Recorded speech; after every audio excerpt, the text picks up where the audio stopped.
ದೇಶದ foreign secretary ಅವರು ಸಹ ಆ ಟ್ವೀಟ್ ಅನ್ನು ನೋಡಿ ಅವರೂ ಸಹ ಒಂದು ಹೇಳಿಕೆಯನ್ನು ಕೊಡ್ತಾರೆ.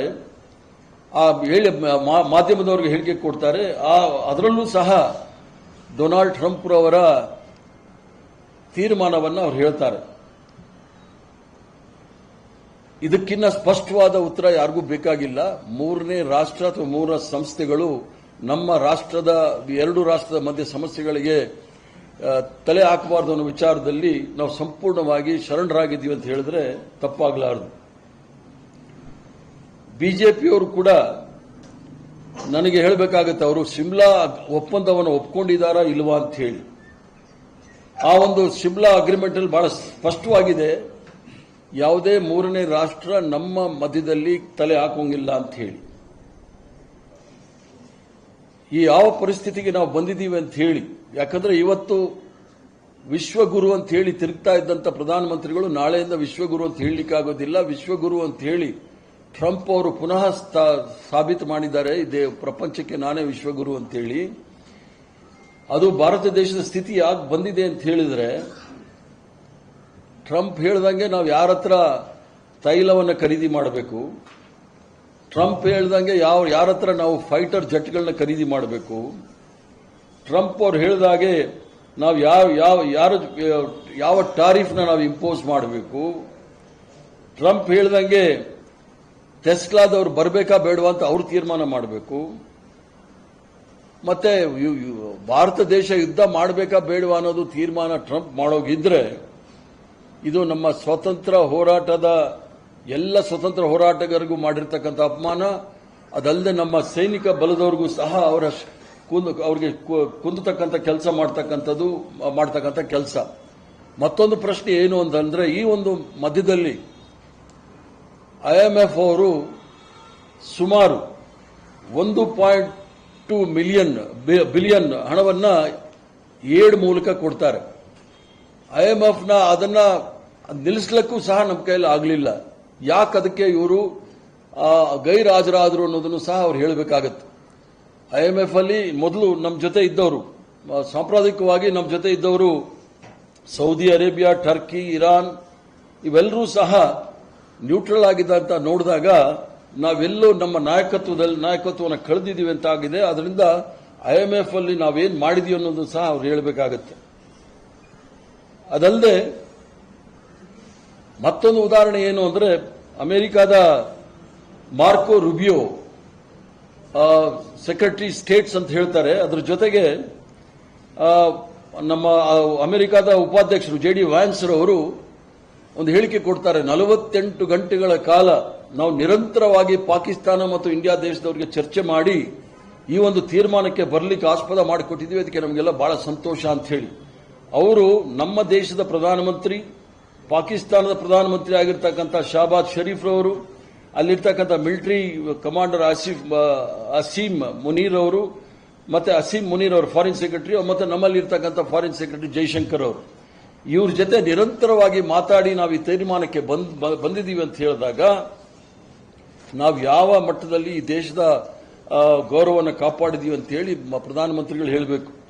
ಅದರ ಜೊತೆಗೆ ಭಾರತೀಯ ಜನತಾ ಪಾರ್ಟಿಯವರು ನಿನ್ನೆ ಕೇಂದ್ರ ಕಚೇರಿಯಿಂದ ಹೇಳಿದ್ದಾರೆ, seize fire is not an agreement but N understanding ಅಂತ ಹೇಳಿ.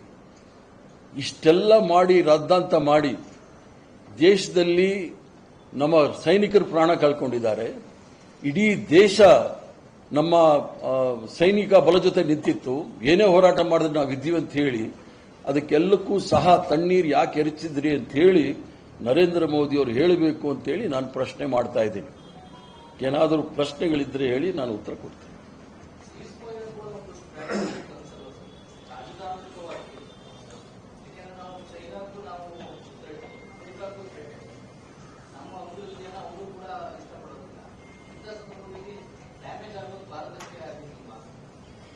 ಈಗ ಸೀಸ್ ಫೈರ್ ಸ್ಟ್ರಾಟಜಿಕ್ ಮೂವ್ ಅಂತ ಅನ್ನೋದಿದ್ರೆ ಭಾರತ ತೀರ್ಮಾನ ತೆಗೆದುಕೊಳ್ಬೇಕಾಗಿತ್ತು. ಇದು ಸಮಸ್ಯೆ ಇರ್ತಕ್ಕಂಥದ್ದು ಭಾರತ ಮತ್ತು ಪಾಕಿಸ್ತಾನದ ನಡುವೆ. ಭಾರತ ಪಾಕಿಸ್ತಾನ UNO ಅಂತಕ್ಕಂಥದ್ದು ಸಹ ವಿಶ್ವಸಂಸ್ಥೆಯು ಸಹ ನಮ್ಮಲ್ಲಿ ಮೂಗು ತೂರಿಸೋಂಗಿಲ್ಲ ಅಂತೇಳಿ ಬಹಳ ಸ್ಪಷ್ಟವಾಗಿ ಸಿಮ್ಲಾ ಅಗ್ರಿಮೆಂಟ್ ಅಲ್ಲಿ ಇಂದಿರಾ ಗಾಂಧಿ ಅವರು, ಜುಲ್ಫಿಕಾರ್ ಅಲಿ ಭುಟ್ಟೋ ಅವರು ಒಪ್ಪಂದವನ್ನು ಮಾಡಿಕೊಂಡಿದ್ದಾರೆ. ಸ್ಟ್ರಾಟಜಿಕ್ ಆಗಿ ಜನಗಳನ್ನ ಮೂರ್ಖರಾಗಿ ಮಾಡೋಕ್ಕಾಗೋದಿಲ್ಲ. ಸ್ಟ್ರಾಟಜಿಕ್ ಆಗಿ ಮಾಡಬೇಕಾದ್ರೆ ನರೇಂದ್ರ ಮೋದಿ ಅವರೇ ಸರ್ವ ಪಕ್ಷದ ಸದಸ್ಯರನ್ನ ಕರೆಸಿ ನಾವು ಮಾಡ್ತಾ ಇದೀವಿ ಅಂತ ಅವ್ರಿಗೆ ಹೇಳಬೇಕಾಗಿತ್ತು. ಅದರ ಬಿಟ್ಟು ಡೊನಾಲ್ಡ್ ಟ್ರಂಪ್ ಅವರು ಯಾರ ಇದ್ರ ಮೇಲೆ ಅವ್ರು ಮಾಡಿದ್ರು ಅನ್ನೋದನ್ನ ಹೇಳಬೇಕಾದ್ರು ಬಹಳ ಮುಖ್ಯ. ಆದ್ರಿಂದ ಇದು ಸ್ಟ್ರಾಟಜಿಕ್ ಬ್ಲಂಡರ್ ಅಂತೇಳಿ ಇಂಗ್ಲಿಷಲ್ಲಿ ಹೇಳ್ಬೋದು ನಾನು. ಈಗ ಆಂತರಿಕ ವಿಚಾರಗಳಿರ್ಬೋದು, ರಾಜತಾಂತ್ರಿಕ ವಿಚಾರಗಳು ಮತ್ತು ಆಂತರಿಕ ವಿಚಾರಗಳು ನಿಮಗೂ ಗೊತ್ತು, ನಮಗೂ ಗೊತ್ತಿಲ್ಲ. ಅಂತಾರಾಷ್ಟ್ರೀಯ ಮಟ್ಟದಲ್ಲಿ ಏನಾಗಿದೆ, ಮೋದಿ ಅವರ ಮಟ್ಟದಲ್ಲಿ ಏನಾಗಿದೆ, ಸೈನ್ಯದ ಮಟ್ಟದಲ್ಲಿ ಏನಾಗಿದೆ, ಯಾರಿಗೂ ಗೊತ್ತಿಲ್ಲ. ನೀವು ಇಷ್ಟು ಸುಲಭವಾಗಿ ಈಸಿಯಾಗಿ ನೀವು ಕಂಡ ತುಂಬ ಖಂಡಿಸ್ತೀರಿ ಸರ್. ತಿರ್ಗಾ ರಿಪೀಟ್ ಮಾಡಿ. ಅಂತಾರಾಷ್ಟ್ರೀಯ ಮಟ್ಟದಲ್ಲಿ ರಾಜತಾಂತ್ರಿಕ ಮಟ್ಟದಲ್ಲಿ ಏನಾಗಿದೆ ಅಂತ ನಿಮಗೂ ಗೊತ್ತಿಲ್ಲ, ನಮಗೂ ಗೊತ್ತಿಲ್ಲ. ಮೋದಿ ಅವರಿರ್ಬೋದು, ಸೈನ್ಯ ಇರ್ಬೋದು ಮತ್ತು ಅಂತಾರಾಷ್ಟ್ರೀಯ ಮಟ್ಟದಲ್ಲಿ ಬೇರೆ ಬೇರೆ ಏನು ವಿಚಾರಗಳು ಚರ್ಚೆ ಆಗಿದೆ ಅಂತ ಇದನ್ನು ನೇರವಾಗಿ ನೀವು ಹೇಗೆ ಖಂಡಿಸ್ತಿದ್ದೀರಿ? ನೇರವಾಗಿ ನಾನು ಪ್ರಶ್ನೆ ಮಾಡ್ತಾ ಇದ್ದೀನಿ. ಅಂತಾರಾಷ್ಟ್ರೀಯ ಮಟ್ಟದಲ್ಲಿ ಪಾಕಿಸ್ತಾನ ಮತ್ತು ಇಂಡಿಯಾದ ಸಮಸ್ಯೆಗಳಿಗೆ ಯಾರೂ ಸಹ ತಲೆ ತೂರಿಸಂಗಿಲ್ಲ, ಬಹಳ ಸ್ಪಷ್ಟವಾಗಿದೆ. ಆದ್ರಿಂದ ಬೇರೆಯವ್ರಿಗೆ ಅವಕಾಶ ಯಾಕೆ ಕೊಟ್ರಿ ಅಂತ ನಾನು ಪ್ರಶ್ನೆ ಮಾಡ್ತಾ ಇದ್ದೀನಿ. ಆಂತರಿಕವಾಗಿ ಯಾವ ವಿಚಾರ ಇದೆ ಅನ್ನೋದನ್ನ ವಿಚಾರ ಇದ್ರೇನು ಕೂಡ ಮೊದಲೇ ಗೊತ್ತಿರೋದಿಲ್ಲ. ಯಾವುದಾದ್ರೂ ಒಂದು ಯುದ್ಧನ ಘೋಷಣೆ ಮಾಡಬೇಕಾದ್ರೆ ಎಲ್ಲ ರೀತಿಯ ವಿಚಾರಗಳನ್ನ ತಿಳ್ಕೊಂಡು ತಾವು ಮುಂದಿನ ಹೆಜ್ಜೆ ಇಡಬೇಕಾಗುತ್ತೆ. ಸಾವಿರಾರು ಕೋಟಿ ರೂಪಾಯಿ ಸಾವು ನಷ್ಟ ಆಗುತ್ತೆ, ಸಾವು ನೋವುಗಳಾಗುತ್ತೆ. ಇದನ್ನೆಲ್ಲ ತಿಳ್ಕೊಂಡು ಮಾಡ್ತಕ್ಕಂಥದ್ದೇ ನಾಯಕತ್ವ ಅಂತ ಹೇಳೋದು. ಆದರೆ ಆಂತರಿಕವಾಗಿ ಅಂತಾರಾಷ್ಟ್ರೀಯ ಮಟ್ಟದಲ್ಲೂ ಸಹ ಇದ್ರೆ ಇಂದಿರಾ ಗಾಂಧಿ ಅವರು 1971ನೇ ಇಸ್ವಿಯಲ್ಲಿ ಬಾಂಗ್ಲಾದೇಶ ಯುದ್ಧ ಆಗೋದಕ್ಕಿಂತ ಮೊದಲು ಇದೇ ಅಮೆರಿಕದ ಅಧ್ಯಕ್ಷ ನಿಕ್ಸನ್ ಮತ್ತೆ ಅಲ್ಲಿರ್ತಕ್ಕಂಥ ಸೆಕ್ರೆಟರಿ ಆಫ್ ಸ್ಟೇಟ್ಸ್ ಕಿಸಿಂಜರ್ ಅವರು ಹೆಣ್ಣು ಮಕ್ಕಳಿಗೆ ಉಪಯೋಗ ಮಾಡದಿರತಕ್ಕಂಥ ಶಬ್ದವನ್ನೆಲ್ಲ ಇಂದಿರಾ ಗಾಂಧಿ ಮೇಲೆ ಉಪಯೋಗ ಮಾಡಿದ್ರು. ಇಂದಿರಾ ಗಾಂಧಿ ಅವರು ರಾಜನೀತಿ ವಿದೇಶಾಂಗ ನೀತಿಯನ್ನ ಯಾವ ರೀತಿ ನಡೆಸ್ಕೊಂಡು ಹೋಗಬೇಕು ಅಂತ ಹೇಳಿ ಅದನ್ನೆಲ್ಲ ಕಡೆಗಣಿಸಿ ರಾಷ್ಟ್ರದ ರಕ್ಷಣೆ ಬಹಳ ಮುಖ್ಯ ಅಂತ ಹೇಳಿ ಆಗ ರಷ್ಯಾದವ್ರ ಜೊತೆ ಅಗ್ರಿಮೆಂಟ್ ಮಾಡಿಕೊಂಡು ಯಾವ ಅಮೆರಿಕಾದವರು ನಿಕ್ಸನ್ ಅವರು 7 ಫ್ಲೀಟ್ ಅಂತ ಹೇಳಿ ಅರೇಬಿಯನ್ ಸೀಗೆ ಹಿಂದೂ ಮಹಾಸಾಗರಕ್ಕೆ ಕಳಿಸಿದ ಅದರ ವಿರುದ್ಧವಾಗಿ ಬಾಂಗ್ಲಾದೇಶವನ್ನು ಪಾಕಿಸ್ತಾನವನ್ನು ಸೋಲಿಸಿ ಬಾಂಗ್ಲಾದೇಶವನ್ನು ಮಾಡಿದಂತ ಕೀರ್ತಿ ಇಂದಿರಾ ಗಾಂಧಿ ಅವರು ಬರುತ್ತೆ. ಆದ್ರಿಂದ ಸಂಪೂರ್ಣವಾಗಿ ವಿದೇಶಾಂಗ ನೀತಿಯಲ್ಲಿ ವಿಫಲರಾಗಿದ್ದಾರೆ. ಯಾಕಾಗಿದ್ದಾರೆ ಅನ್ನೋದನ್ನ ಇವ್ರು ಹೇಳ್ಬೇಕು. ಯಾರು ಒತ್ತಡದ ಮೇಲೆ ಆಗಿದ್ದಾರೆ ಅಂತ ಹೇಳಿ ಹೇಳಬೇಕಾಗುತ್ತೆ. ಅಲ್ಲ, ಯುದ್ಧದ ಪೂರ್ವ ಸಿದ್ಧತೆ ಮಾಡ್ಕೊಂಡಿರ್ತಾರೆ. ಯಾಕಂದ್ರೆ ಅವರು RSS ಅವರು ಸಹ ಹೇಳಿದ್ರು, 3 ದಿವಸ ಹೇಳಿದ್ರೆ ನಾವೆಲ್ಲರೂ ಸಹ ಗಡಿ ಭಾಗದಲ್ಲಿ ಹೋಗ್ಬೇಕು ಅಂತ. ಸಿದ್ಧತೆ ಎಲ್ಲ ಚೆನ್ನಾಗೇ ಇತ್ತು. ಇದನ್ನು ಯಾಕೆ ನಿಲ್ಲಿಸಿದ್ರು ಅಂತ ಹೇಳೋದು ಬಹಳ ಮುಖ್ಯವಾದ ಪ್ರಶ್ನೆ. ಕಾಶ್ಮೀರ ಜನರಲ್ಲಿ ಈ ಯುದ್ಧ ನಿಂತಿರೋದ್ರಿಂದ ಅಸಮಾಧಾನ ವ್ಯಕ್ತವಾಗಿದೆ.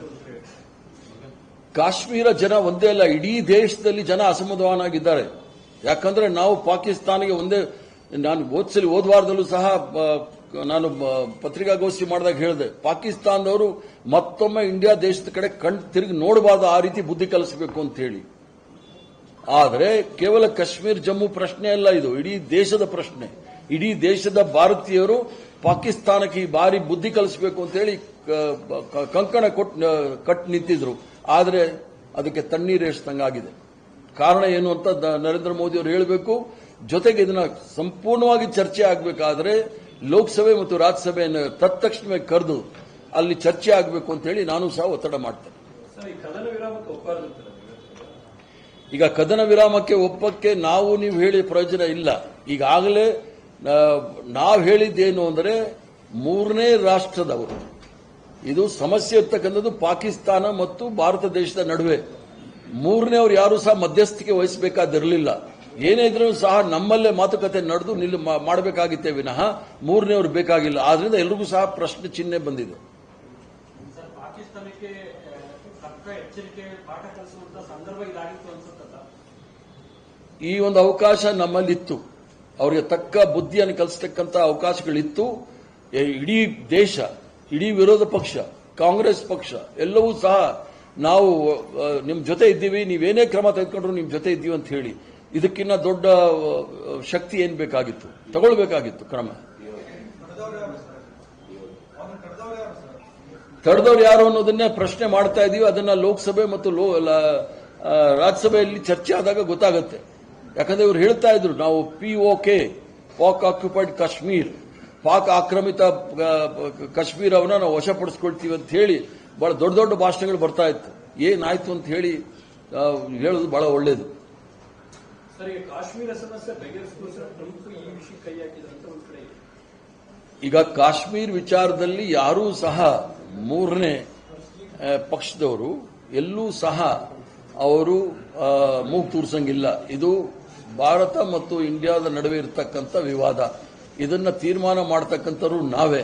ಆದ್ರಿಂದ ಅಮೆರಿಕಾದವರಾಗಲಿ ಇನ್ಯಾರೂ ಬರೋಂಗಿಲ್ಲ. ಮೂರನೇವರು ಭಾಗವಹಿಸಿ ಸಮಸ್ಯೆ ಬಗೆಹರಿಸಿದ್ರೆ ಒಳ್ಳೆಯದಲ್ಲ. ಮೂರನೆಯವರು ಭಾಗವಹಿಸಿ ಅಷ್ಟೊಂದು ನಾವು ವೀಕ್ ಅಲ್ಲ, ಅಷ್ಟೊಂದು ದುರ್ಬಲರಲ್ಲ ನಾವು.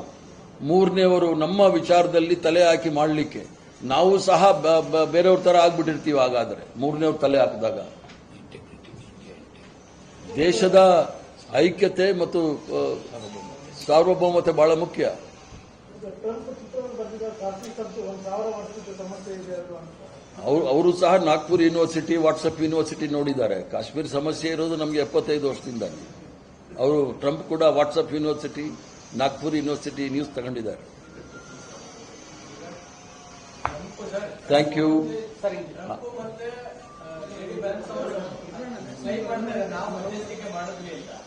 ನಮ್ಮ ಡಿಜಿಎಂಒ ಹೇಳೋ ಪ್ರಕಾರ ನೇರವಾಗಿ ಪಾಕಿಸ್ತಾನ ಡಿಜಿಎಂಒ ನಮಗೆ ಕರೆ ಮಾಡಿದ್ರು.